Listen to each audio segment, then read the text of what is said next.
I talk, you listen, or you turn the channel. Either way, I'm still gonna talk.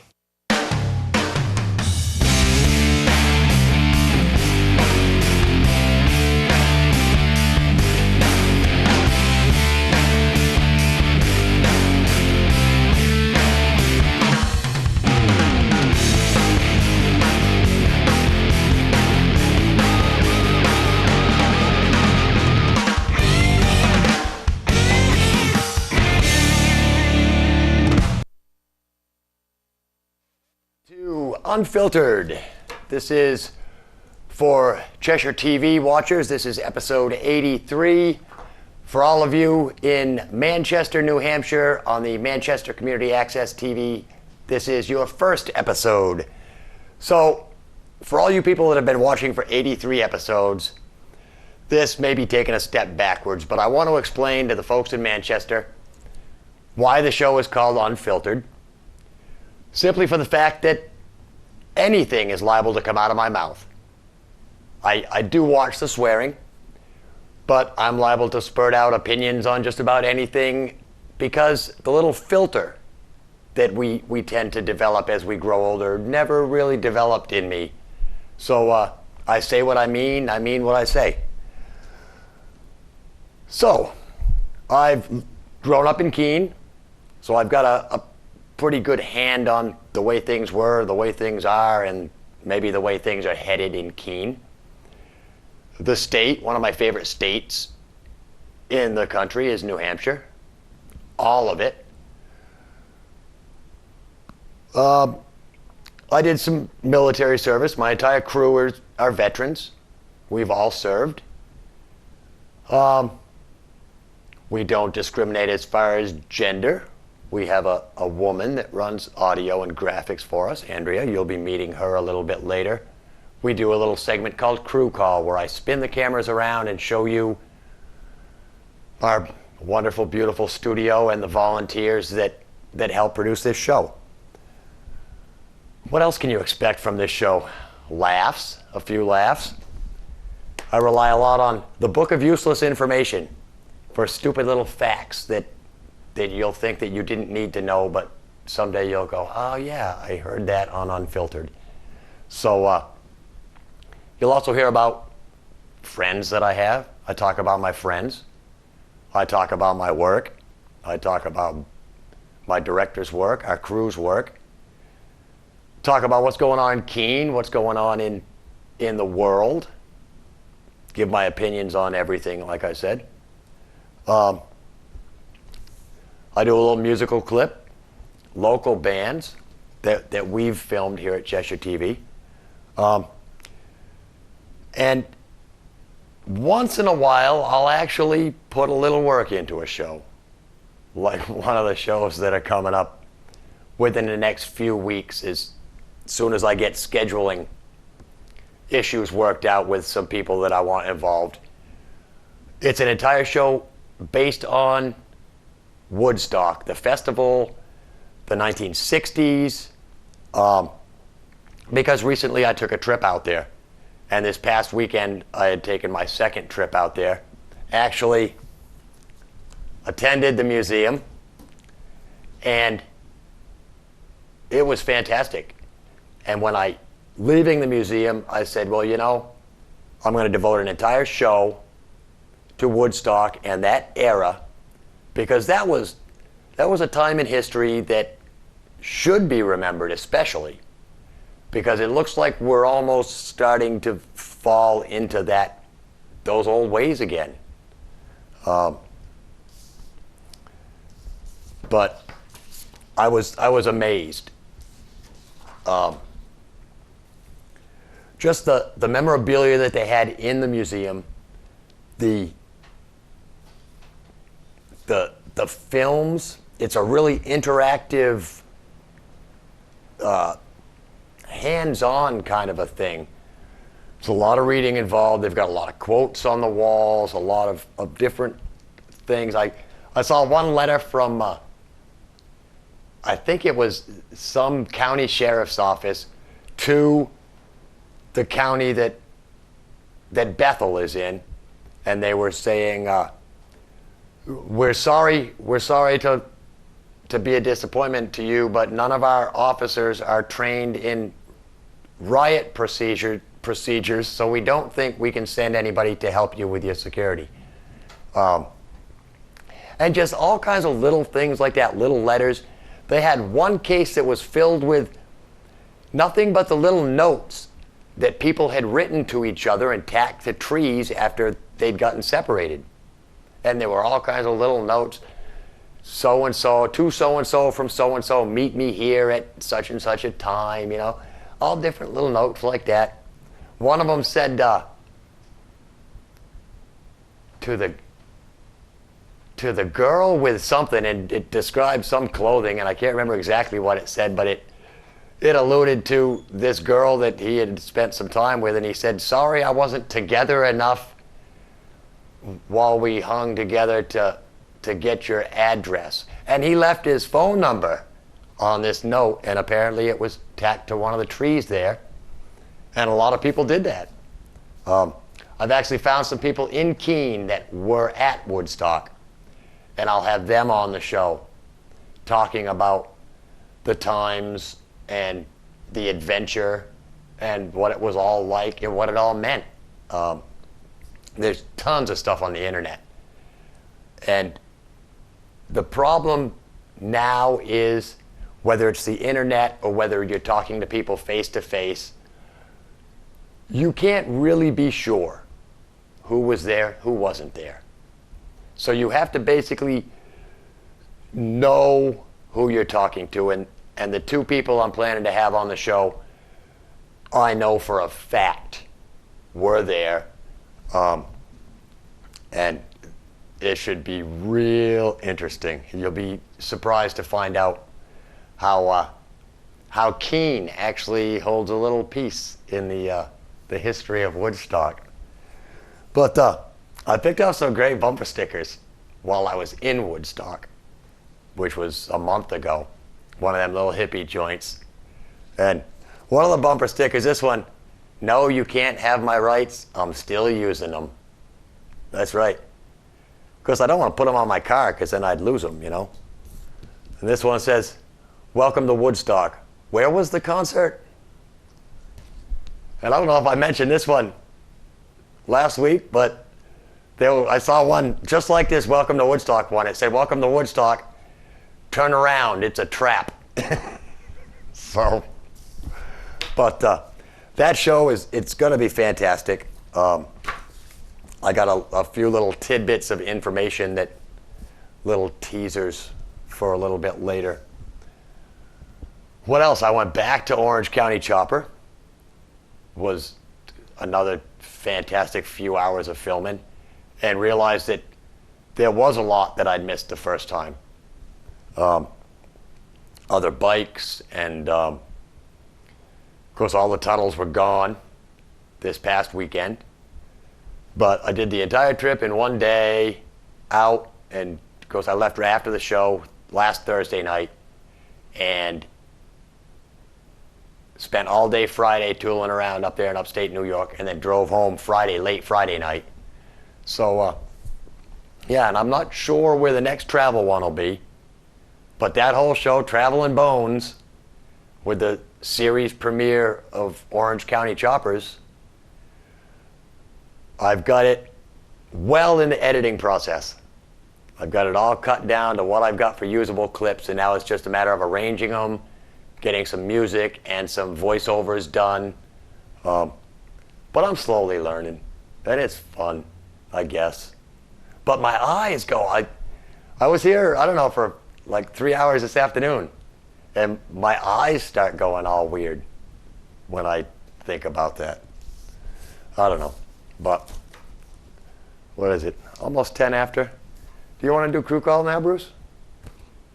And then we can get into some other stuff, or should I keep going with like the Woodstock stuff? I'm just afraid I've got too much Woodstock stuff for right now that I want to talk about tonight. I actually want to go. I actually want to go and do my Woodstock show next week, but I think for your sake, I'll take a little bit of time with it And I know the best thing about this show is that I don't spend any time on it. I just grab it. And to be honest, Bruce, I haven't watched the news all week.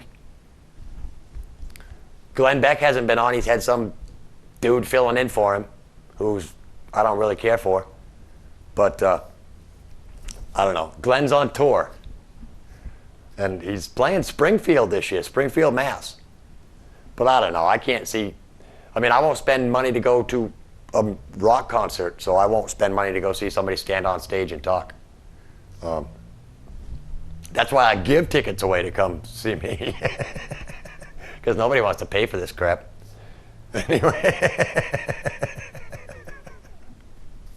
Anyway, yeah, I'll save Woodstock till a little bit later. And we'll go into crew call and NASCAR, because there was a pretty good race this week. I saw quite a bit of it, actually. At least half before I had to go to work. But we don't have a camera operator tonight. So let me telepathically spin that camera over there into the booth to Bruce and Andrea. How you doing out there, Rick? All right, how are you? Not too bad. Not too bad. Had a decent day today. Finally, yesterday was a nightmare. Oh, yesterday and Tuesday. And Tuesday was horrible.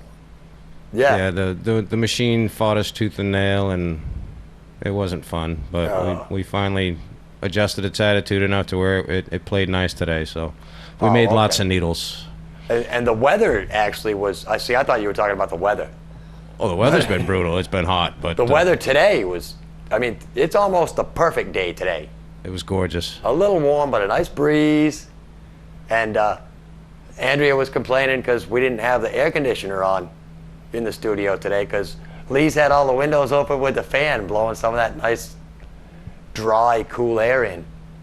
So, but anyway. No, it certainly is a beautiful day. And it's been a lot of fun this week, so helping to set up a little bit here before the show, and this is one thing that we look forward to every week, coming down here and spending time making a TV show. It's a blast. But well, hey, if you're into that kind of stuff, you should maybe show up Alumni Field, say to 8:39 tomorrow night. You can help us tear down. Just a suggestion. Just a suggestion. I mean, you know how this always open to suggestions. You know how the whole going out on a shoot is, where everybody wants to be there to run the cameras, but as soon as it's done, everybody disappears and nobody wants to pack up the gear and go home. I know. We always do tear down whenever we go out on an event, and that's a nice thing about having a cable access, public access television, is that we get to use all this cool equipment. We get to sign it out and take it with us and go out and do stuff on location and exactly make any kind of show we want that we feel like putting together. So it's just a blast. It's a lot of fun to do. So, but speaking of a blast, we're both into racing. All three of us like NASCAR, and every week Andrea likes to give her NASCAR report and fill everybody in on what happened this past week. So I'm gonna go ahead and turn it over to her. Yeah, because apparently we're not the only ones that are NASCAR fans in the world.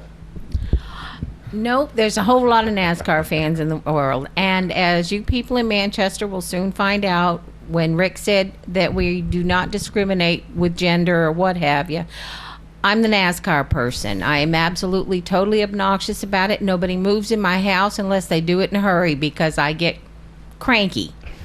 But I don't like to get distracted during the race. And the race this week really was a pretty good one over at Pocono. They had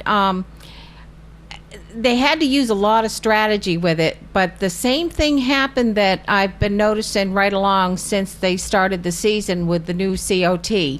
If you get one of the cars out in front in clean air, he tends to run away with it. But that does not take away from the fact Casey Kane won the race, and he was good no matter what.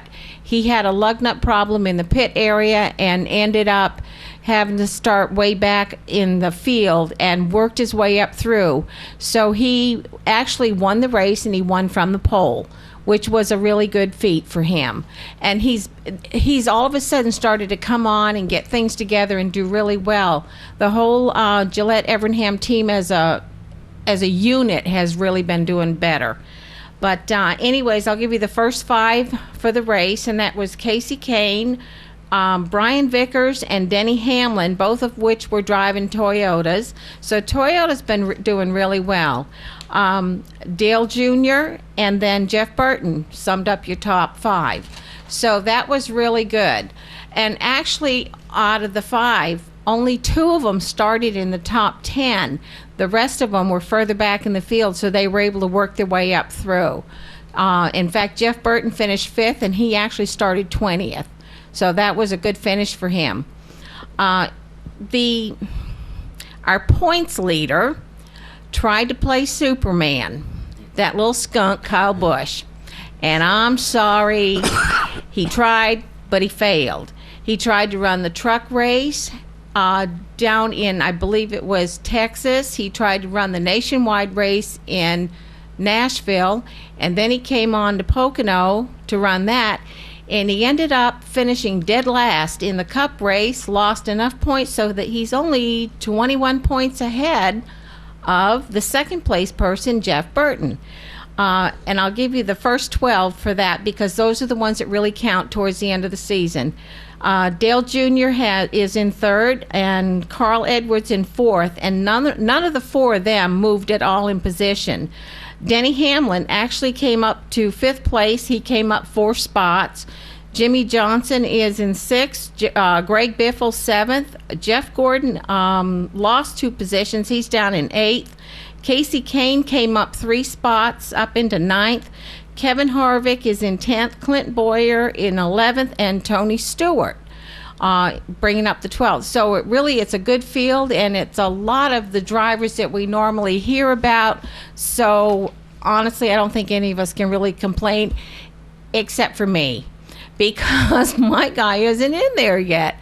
And I may have to pick somebody else if he doesn't get himself going. I'll be polite. If he doesn't get going and get up in there, I'll have to pick somebody else for our little pool that we have. Yep. And by the way, Bruce won the money this week. Oh, good deal. So yeah. He was all excited about that. And you see what Denny can do when you actually let him finish a race? Yeah, if Denny finishes a race, he does real good.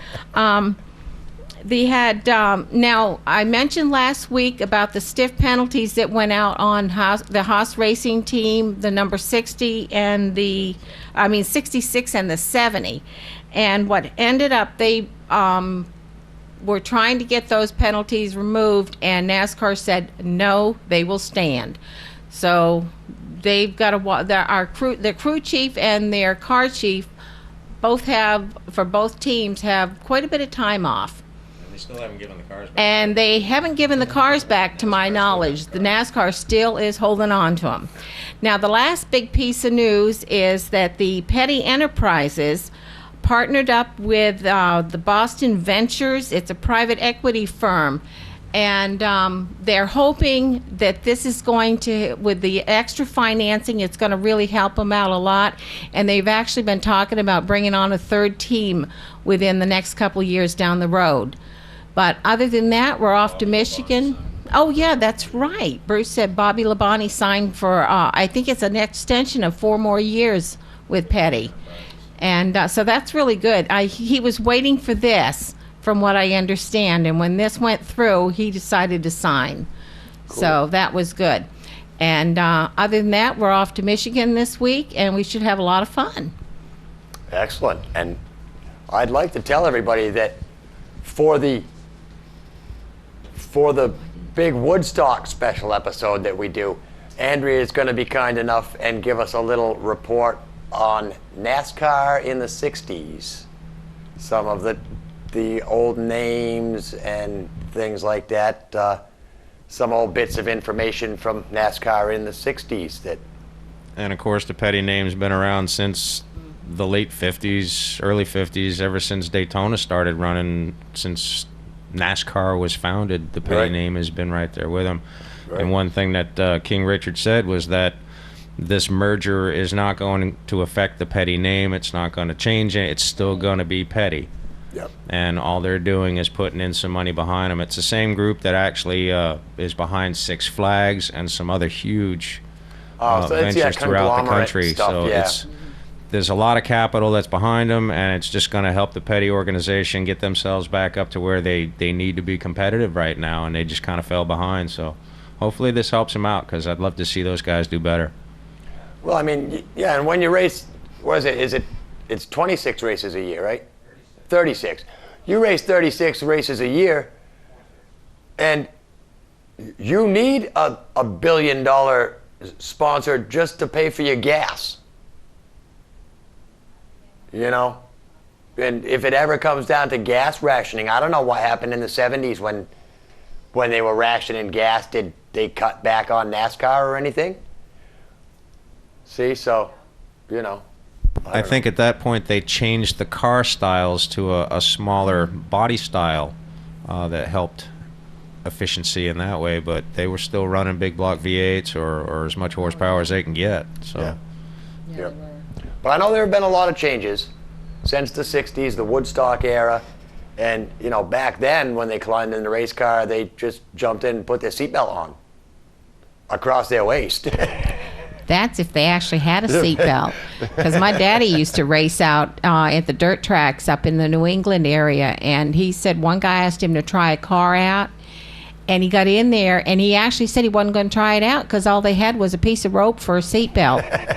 He said, I don't think so. And I think I vaguely remember a story of your mother driving the race car with her dress blowing up in her face. Yeah.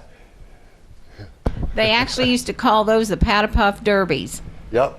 And they still run those, I think, at Monadnock. They have the ladies' races once in a while. Not every week, because we can't afford to go through that many cars. But all right. Let me just touch on this story. You folks can look it up for yourself on the internet. It came off NASCAR.com. And it talks about a teacher in Pennsylvania that's using NASCAR in his classroom to teach math. And he's using numbers, shapes, angles, and dimensions to make cars go faster. Apparently, the kids race scale model cars and design them, probably like Pinewood Derby or something kind of stuff, and adjust different things on them.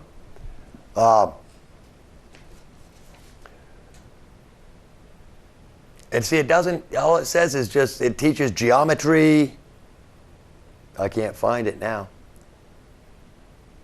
But they use graphs. They learn graphing with the distances traveled and the different things that they did and a different number of rolls. And it's on an embankment that they use. But apparently it works very well, and every year, at the end of the year, they have the big race where the students answer questions, and they all dress up like race car drivers and pit crew members, and they name their races. As a matter of fact, Grandparents' Day, the race was called the Grandparent 500. And the most recent race in April was titled the Friendship 500, after their school. It's Friendship Elementary School. And it's in Glen Rock, Pennsylvania. But yeah, it says, use statistical analysis to estimate minimums, ranges, modes, and medians of the distances recorded. And then they figure out which car. They do it on a car-to-car basis and figure out which car they want to use. But it's fourth graders learning statistics and graphing and things like that. NASCAR itself, NASCAR teams and owners are taking credit, are taking part in this process. Says Darrell Waltrip made a call into the class a couple of years back, and teams such as Joe Gibbs Racing and Petty Enterprises both back the program and send boxes full of props and race gear for student prizes and autographed posters and stuff. So it's really It's one teacher, and this is another thing I talk about all the time, is this education system. This is one teacher that figured out a new way to teach something to make it interesting for the students and to make them want to learn. That's all it is.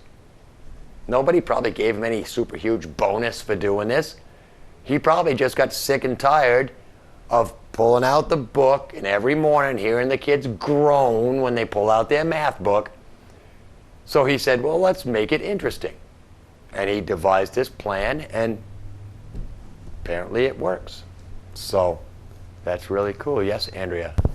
The key to the whole thing that you were talking about, though, Rick, is that he is teaching these children. He is not putting an assignment on the board and sending them home with their books, expecting them to teach themselves. He is teaching them. Right. That's what a teacher And is. he's probably right down on his hands and knees on the floor with them. Yes.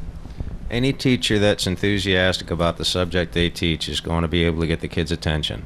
Because Exactly. they can make it interesting. Exactly. Much like Sam Kinison in Back to School. Great teacher. I would have loved to have had him. All right. Well, I think it's about close enough that we can shoot into our midway point with the Mom's Tattoo musical interlude. Slow things down a bit. This is called Too Much Static.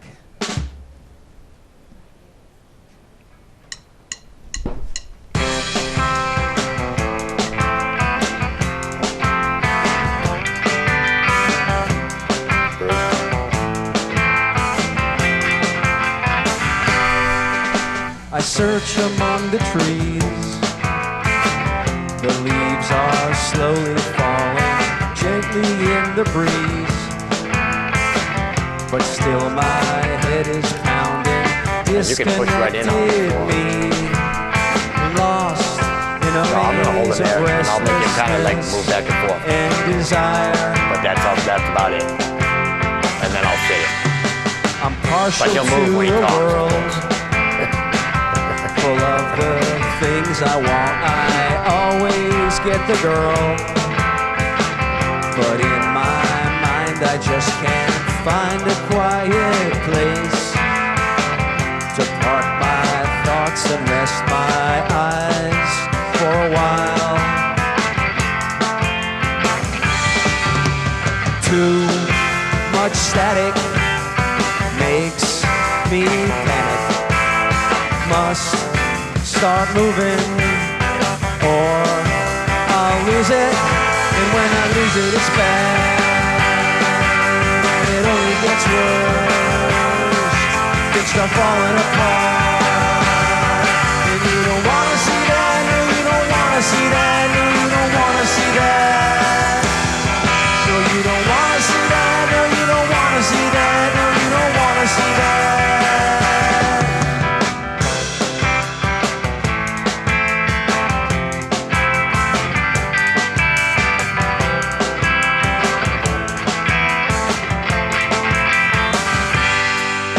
I try my very best.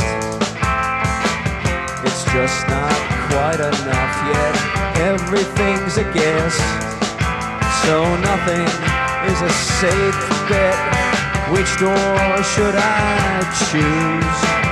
The hall of mirrors makes it hard to decide.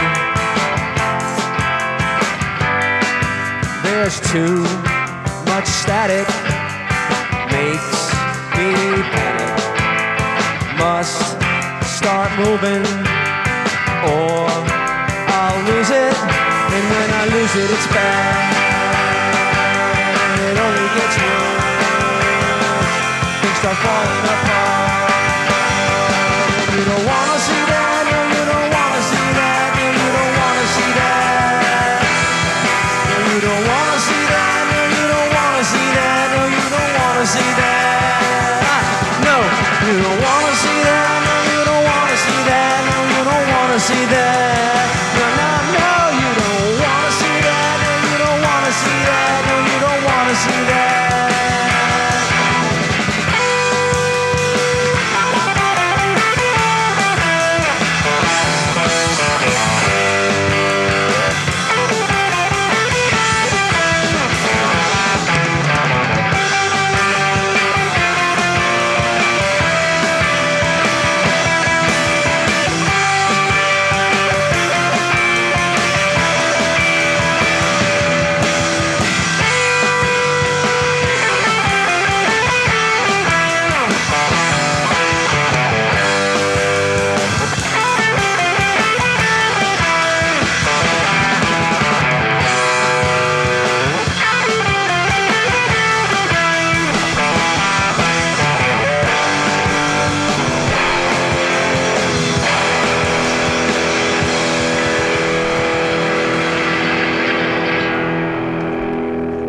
Thanks a lot.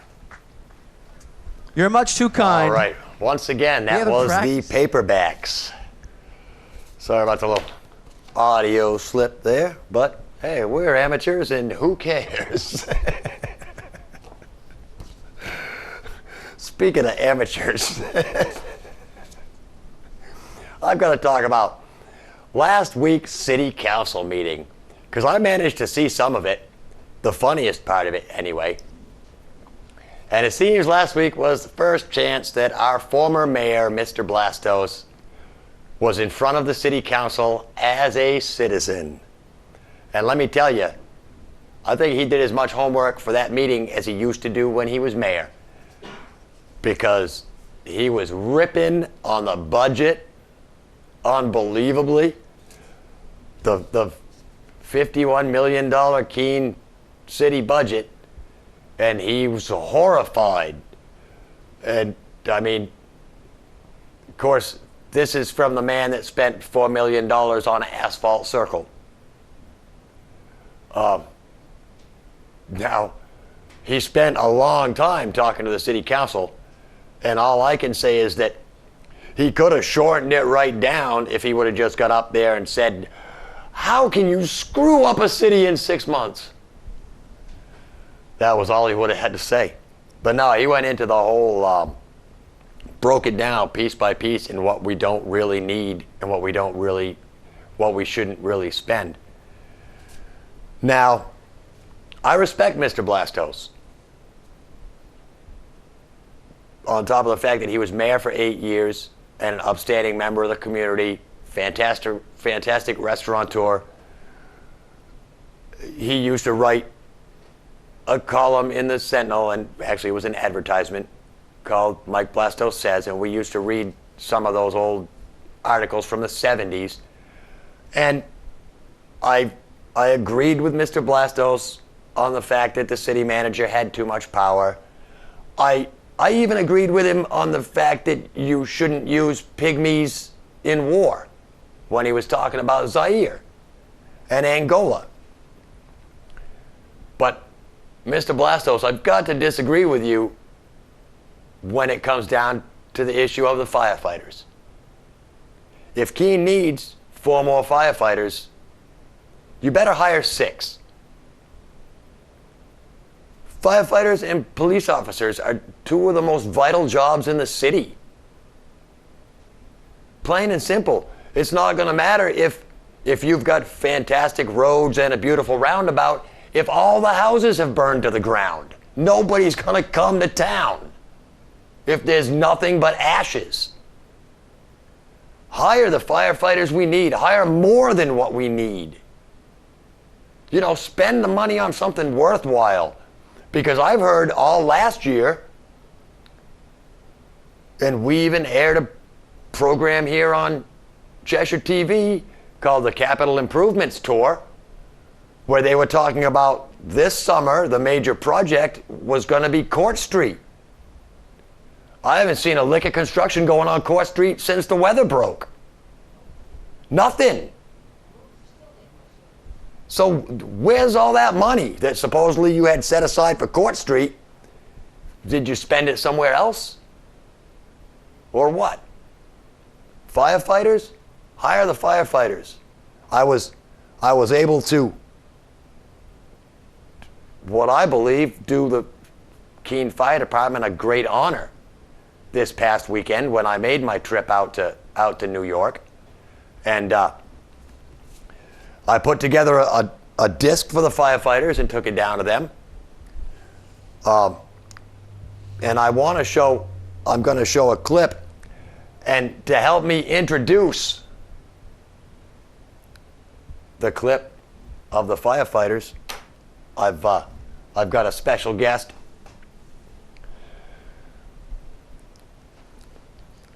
Paul Sr. from Orange County Chopper. There's a clip that Rick put together while he was in my place. It could be a lot better if he'd just work harder. Roll it, baby. I ain't got time for this.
Yeah.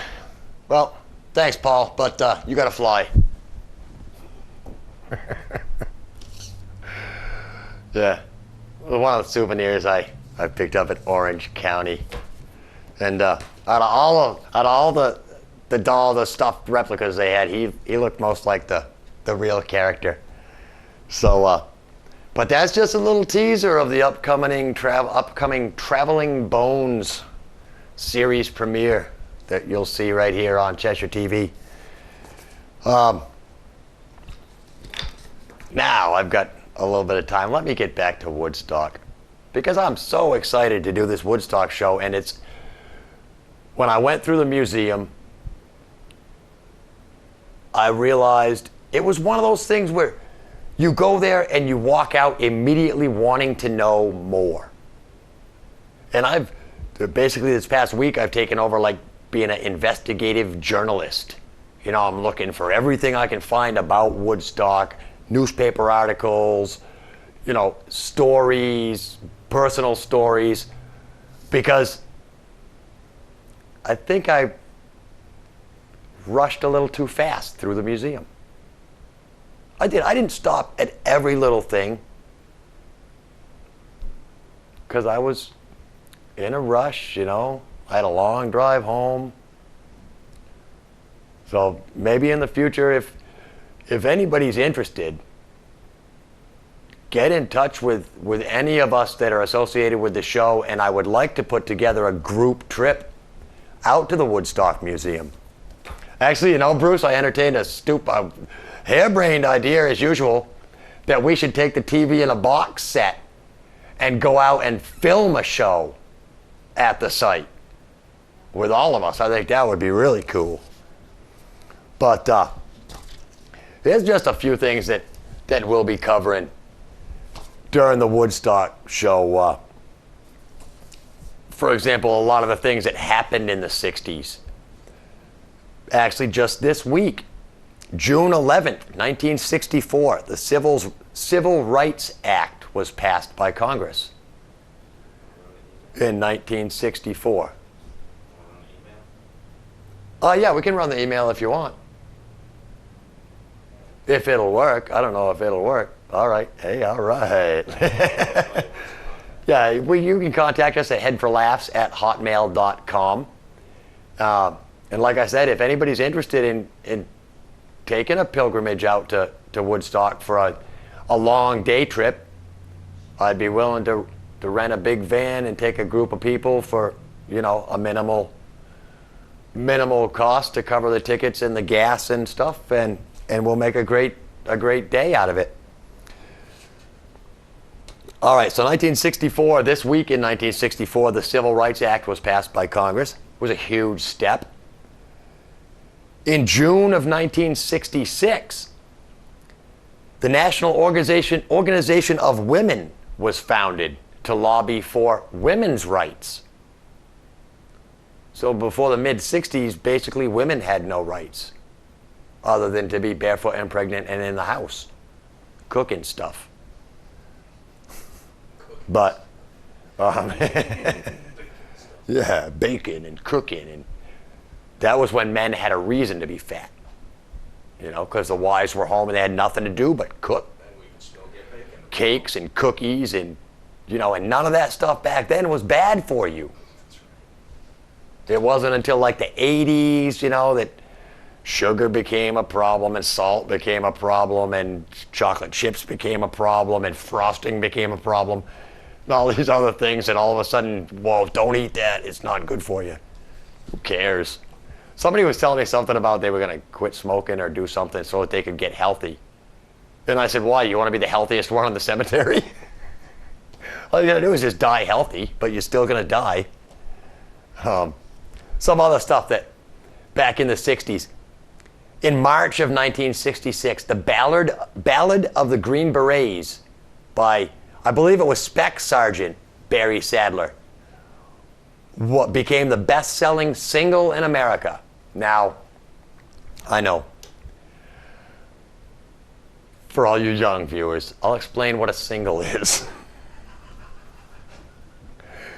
A single is like a a download, pretty much. But you could buy them in stores. They were a little tiny record, and they actually weren't a single. It was actually a double, because there was a song on the other side too. And I believe on the other side was Letters from a Nurse, wasn't it? No, not from a nurse.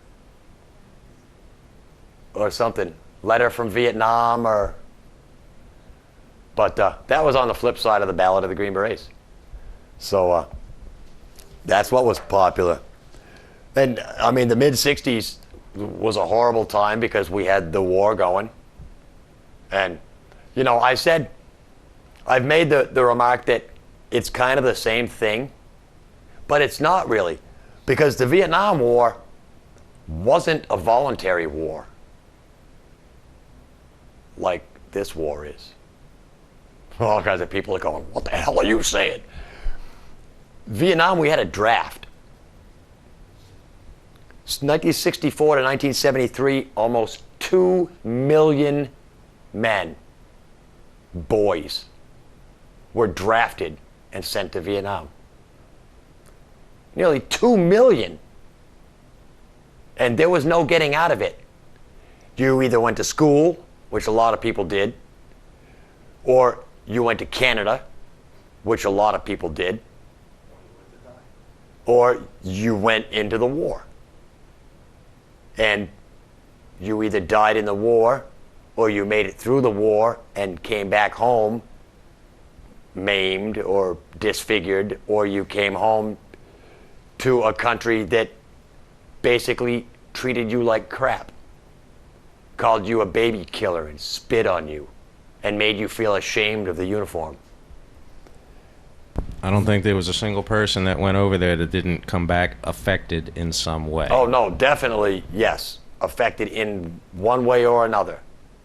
The people that didn't go, the draft dodgers, the draft violators. In 1977, Jimmy Carter pardoned almost 10,000 draft violators.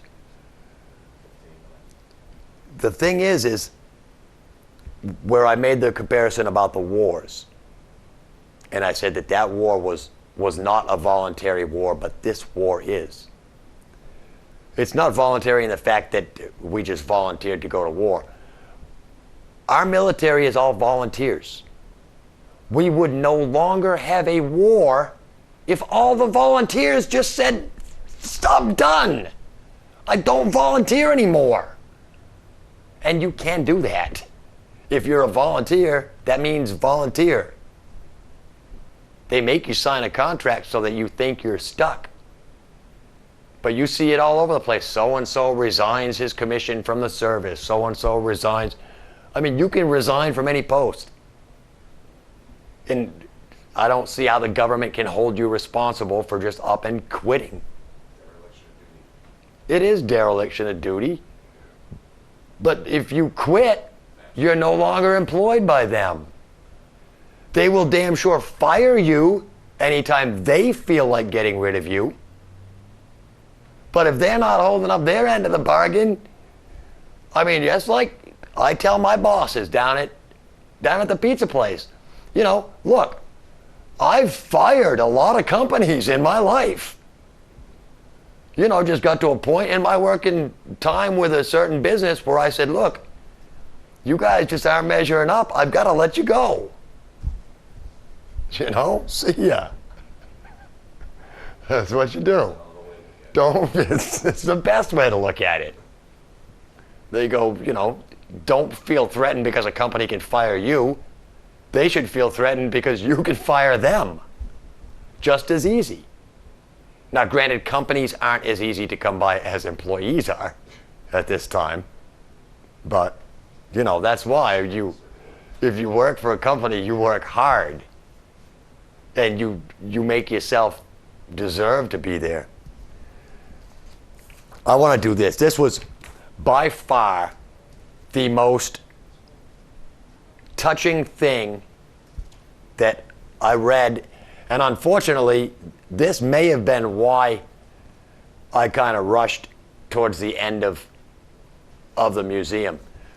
Because I saw this quote, in the museum at the very beginning when they were talking about the draft and everything.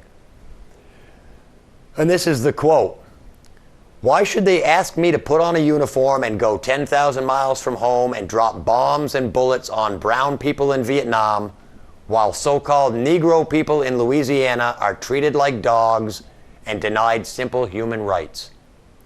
No, I'm not going 10,000 miles from home to help murder and burn another poor nation, simply to continue the domination of white slave masters of the darker people the world over. This is the day when such evil must come to an end, so I'll go to jail. So what? We've been in jail for 400 years. I read that and it stopped me in my tracks, thinking about how that quote right there from 1967 could easily have been said yesterday. Isn't it funny how history kind of matches itself? And well, a lot of you are probably saying, well, who said that? Some kind of radical guy like your Reverend Wright or somebody? No. He was Muhammad Ali, the world's greatest boxer, who in 1967 was indicted for refusing to report to his draft board. And I believe he did actually spend time in jail for it. Dignified. He didn't run. He just said, I'm not going to fight your war. If you want to lock me up, go ahead and lock me up. And they locked him up. It's a good way to spend tax dollars. It's a great way to spend. I mean, you know, the government wasn't paying him to fight. Might as well pay to keep him locked up. You know? But either way, it was just another little drop on top of the tax burden. You know? And these were horrible times through the 60s. And you can see, as I look through all the different events of the 60s, I see why. And don't get me wrong, Woodstock wasn't the first or the only huge outdoor festival like this.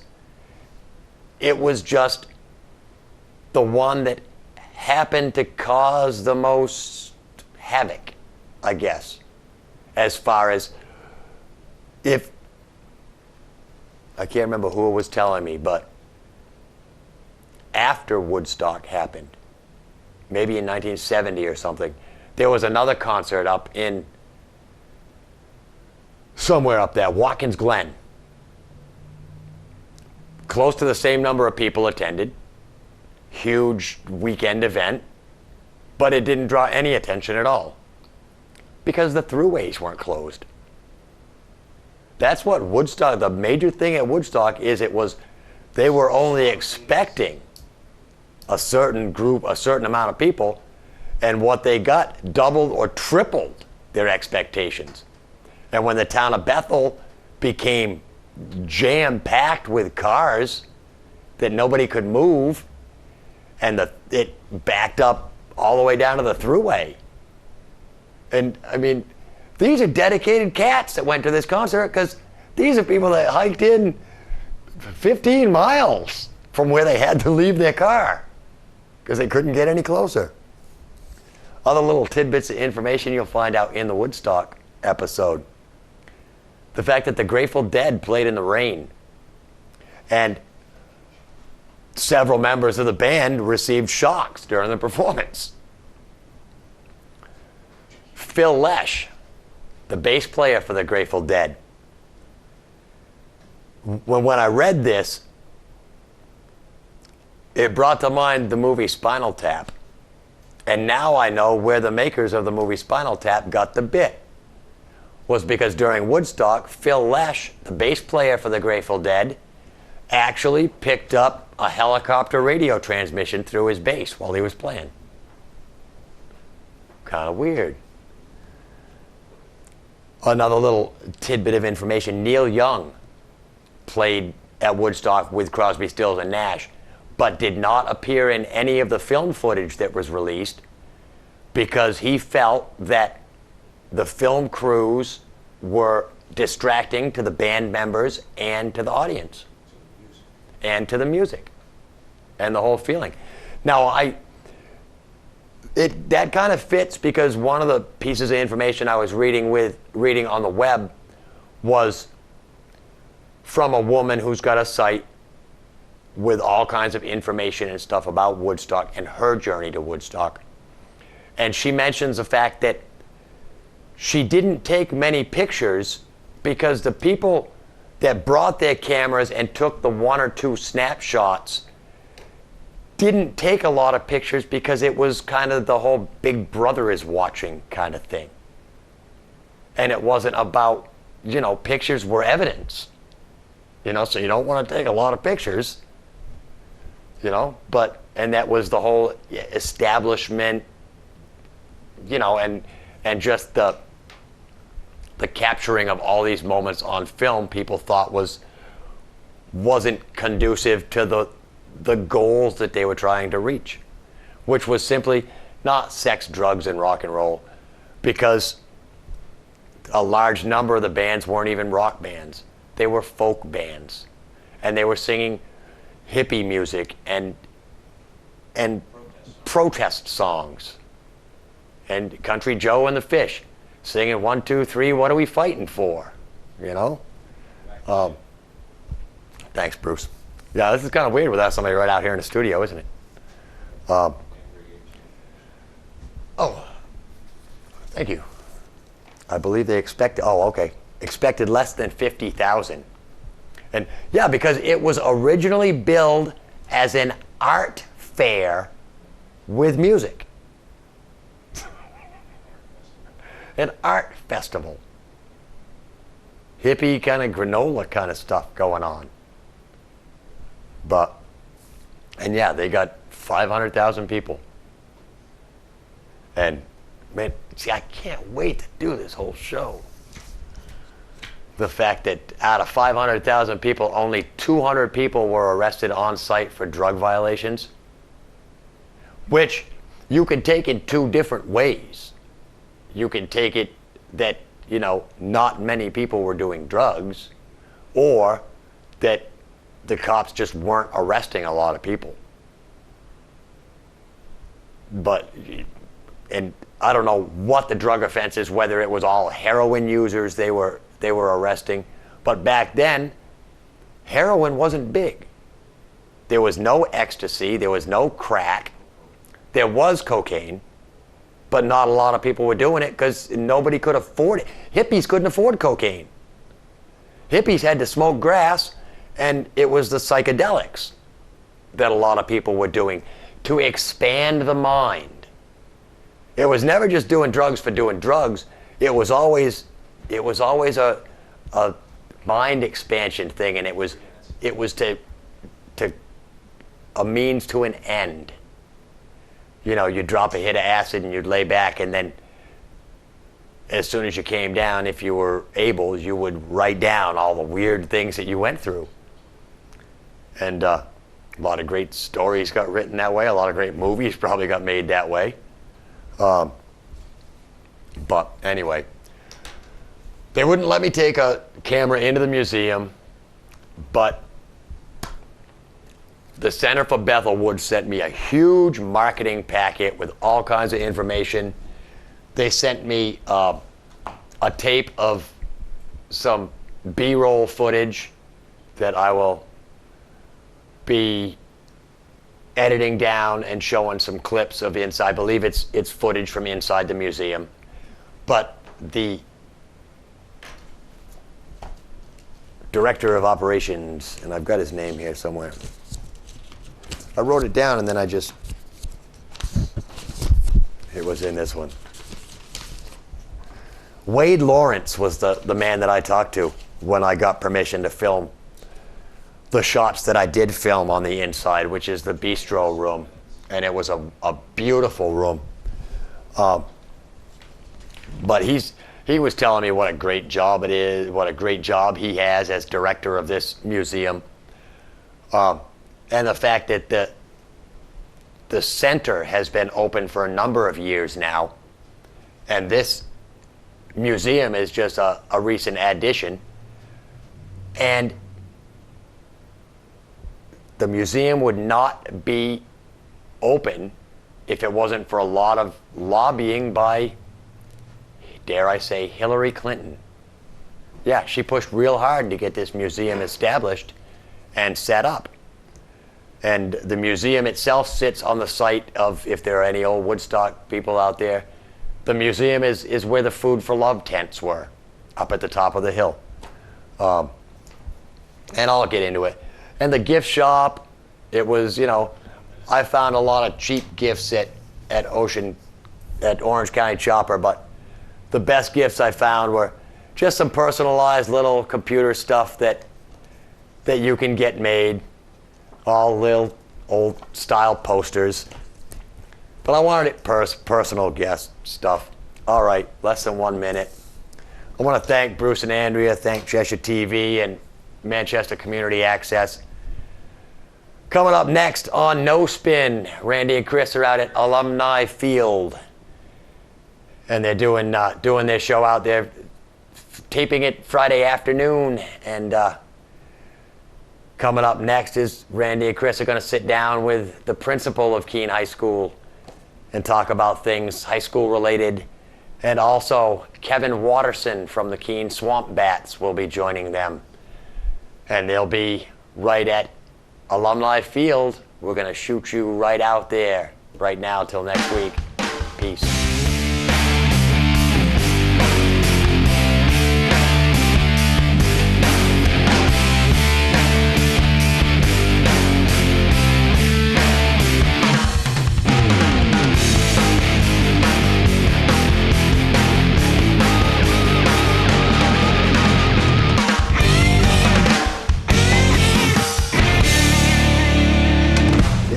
Hi, this is Mikey from Orange County Choppers, and you're watching Channel 8.